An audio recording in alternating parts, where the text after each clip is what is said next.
Welcome back to Carolina Rock Cuddles. Today we're doing an oil change on the new Rancho 350. I dropped my wrench. But first, I gotta show y'all something.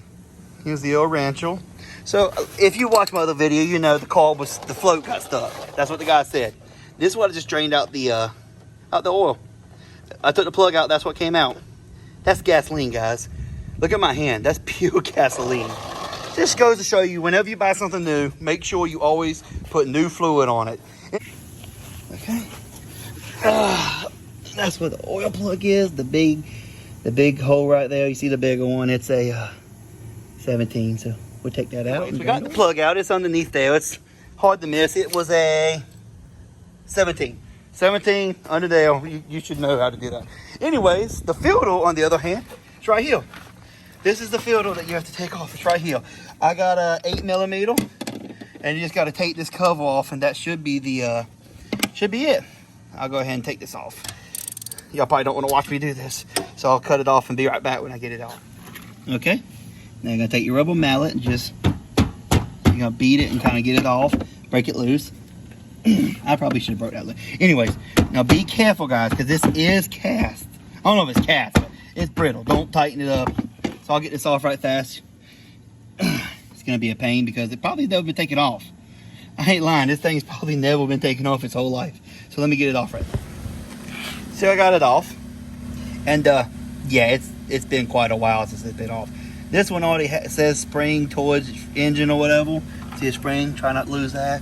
I'm gonna take some ether and clean it out because this is all gasoline and it's gross. Anyways, let me go put that right there, don't move. My hands are covered in gas from how this engine's full of it. Oh, go feel right. Okay, so I got the one that came with the kit. You see that there? They got this one from Napa, which is a 44. There it is.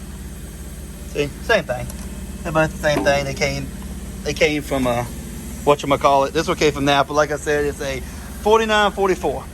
Anyways, we're gonna clean this up and then put this on in there, and then we'll be ready to flush the engine. I got to do a lot of put some oil in it, dump it out, put some oil in it, and try to flush this engine out because this engine's full of gas. So that's not good. It's gonna take a lot of cleaning. A lot of people say diesel fuel, but I don't know about that.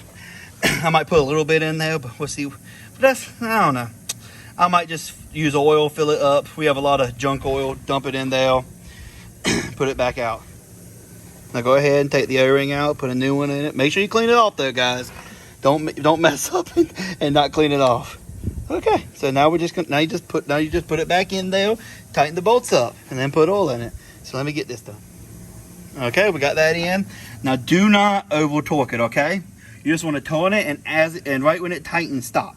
Do not overdo it because if you do, I swear to you, you're going to mess that up. This stuff will not take much of any pressure. That's what the O-ring's for. It's going to take that up. So anyways, now I just got to dump oil in it. Well, put the plug in it and flush it. So that's how you change your oil, ladies and gentlemen. I hope you enjoyed this. It's just kind of showing you how it's done. Because I know a lot of people are like, where's the oil filter? There's the oil filter. It's on this side of the engine, you know, on the petrol side, whatever you want to say, and this little dipstick. So I'm going to flush this all out, get it going, and then I got a birthday party to go to. I hope y'all enjoyed this. Leave a like and subscribe and we're going to have a lot of new stuff going on with this new thing here. Definitely going to need a seat though. So I hope to see y'all on the next one.